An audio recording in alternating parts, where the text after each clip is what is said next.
Shalom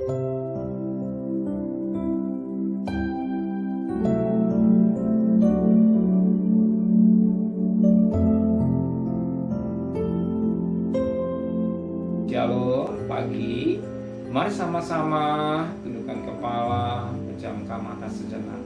Tiada kata yang manis selain ucapan syukur pada Bapa di surga. Semua karena anugerah-Mu yang limpah, yang Kau berikan dalam hidup kami. Maka pagi ini kami adakan mesbah keluarga, mesbah pribadi. Kami boleh naikkan pujian penyembahan pada Bapa di surga, lebih pada Roh Kudus mengurapi hamba-Mu, mengurapi kami, menyucikan hati dan pikiran kami. Sekaligus firman yang singkat yang kami dengar menjadi berkat buat kami. Kami tidak lupa naikkan doa sapa. Haleluya. Shalom pagi, mari sama-sama membaca firman Tuhan. Rasul-Rasul pasal 18 ayat pertama sampai ayat 17. Kisah Rasul-Rasul pasal 18 ayat pertama sampai ayat 17. Paulus di Korintus. Kemudian Paulus meninggalkan Athena lalu pergi ke Korintus. Di Korintus ia berjumpa dengan seorang Yahudi bernama Aquila yang berasal dari Pontus. Dia baru datang dari Italia dengan Priscilla istrinya karena Kaisar Claudius telah memerintahkan supaya semua orang Yahudi meninggalkan Roma. Paulus singgah ke rumah mereka dan karena mereka melakukan pekerjaan yang sama, dia tinggal bersama-sama dengan mereka. Mereka bekerja bersama-sama karena mereka sama-sama suka kemah. Dan setiap hari Sabat Paulus berbicara dalam rumah ibadat dan berusaha meyakinkan orang-orang Yahudi dan orang-orang Yunani. Ketika Silas dan Timotius datang dari Makedonia, Paulus dengan sepenuhnya dan memberitakan firman di mana ia memberi kesaksian pada orang-orang Yahudi bahwa Yesus adalah Mesia. Tetapi ketika orang-orang memusuhi dia, menghujat, ia mengebaskan debu dari pakaiannya dan berkata, biarlah darahnya tertumpah ke atas kepalamu sendiri. Aku bersih, tidak bersalah. Mulai dari sekarang aku akan pergi kepada bangsa lain. Maka keluar ia dari situ lalu datang ke rumah seorang bernama Titius Justus yang beribadah kepada Allah dan yang rumahnya berdampingan dengan rumah ibadat. Tapi Krispus, kepala rumah ibadat itu menjadi percaya pada Tuhan bersama-sama si rumahnya. Dan banyak dari orang-orang Korintus yang mendengarkan berita Paulus menjadi percaya dan memberi diri mereka dibaptis. Pada suatu malam berfirmanlah Tuhan pada Paulus di dalam suatu penglihatan, jangan takut, teruslah memberitakan firman dan jangan diam. Sebab aku menyertai engkau dan tidak ada seorang pun yang akan menjamah dan menganiaya engkau. Sebab banyak umatku di kota ini. Maka tinggal Paulus itu selama 1 tahun 6 bulan dan ia mengajarkan firman Allah di tengah-tengah mereka. Akan tetapi setelah Galio menjadi gubernur di Akhaya, bangkitlah orang-orang Yahudi bersama-sama melawan Paulus, lalu membawa dia ke depan pengadilan. Kata mereka, dia ini berusaha meyakinkan orang untuk beribadah kepada Allah dengan jalan bertentangan dengan hukum Taurat. Ketika Paulus hendak mulai berbicara, berkatalah Galio kepada orang Yahudi itu, hai orang-orang Yahudi, jika sekiranya dakwaanmu mengenai suatu pelanggaran atas kelalaian, sudahlah sepatutnya aku menerima perkaramu. Tapi kalau hal itu ada perselisihan tentang perkataan atau nama atas hukum yang berlaku atas kamu, maka hendaklah kamu sendiri mengutusnya.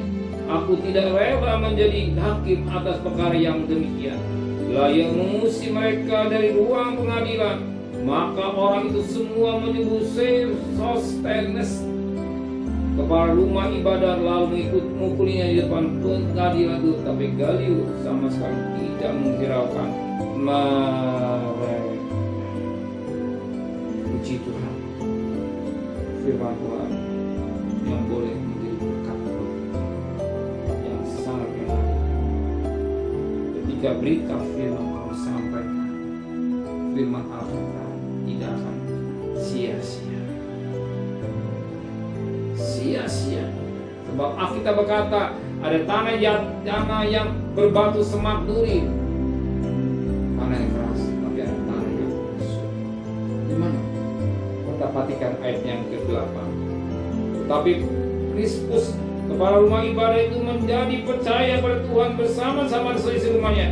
Dan banyak dari orang-orang Korintus yang mendengarkan pemberian Paulus menjadi percaya dan berdiri mereka di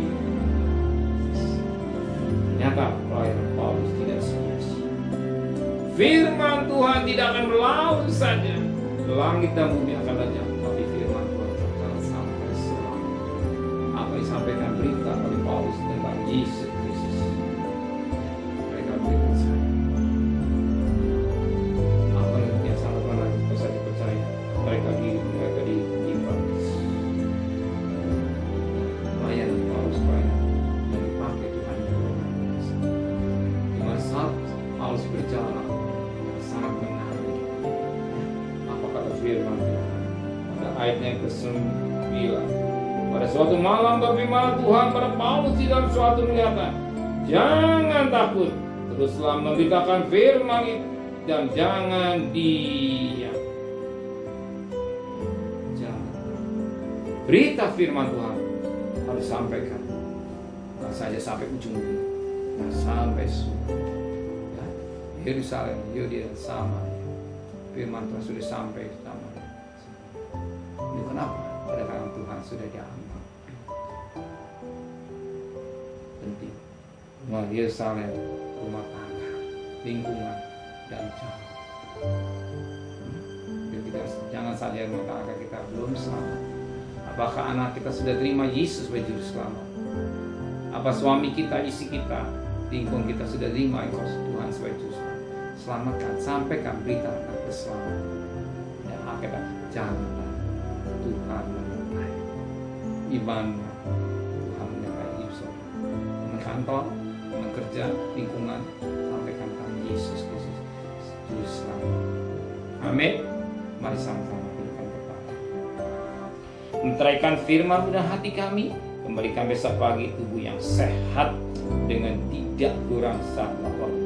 Berkati Bapak Presiden, Wakil Presiden, para Menteri, para Gubernur, para Bupati, para Wali Kota, para camat, para lurah, para RW, para RT, para medis, para Dewan Polri. Berikan mereka hikmat yang dari surga, dari sebat sedang kekasih. Terimalah berkat nikmat dari Allah Bapa, cinta kasih sayang dari Tuhan Yesus Kristus, dan Tuhan Roh Kudus menyertai saudara mulai hari ini sampai Maranatha Tuhan Yesus datang. Haleluya.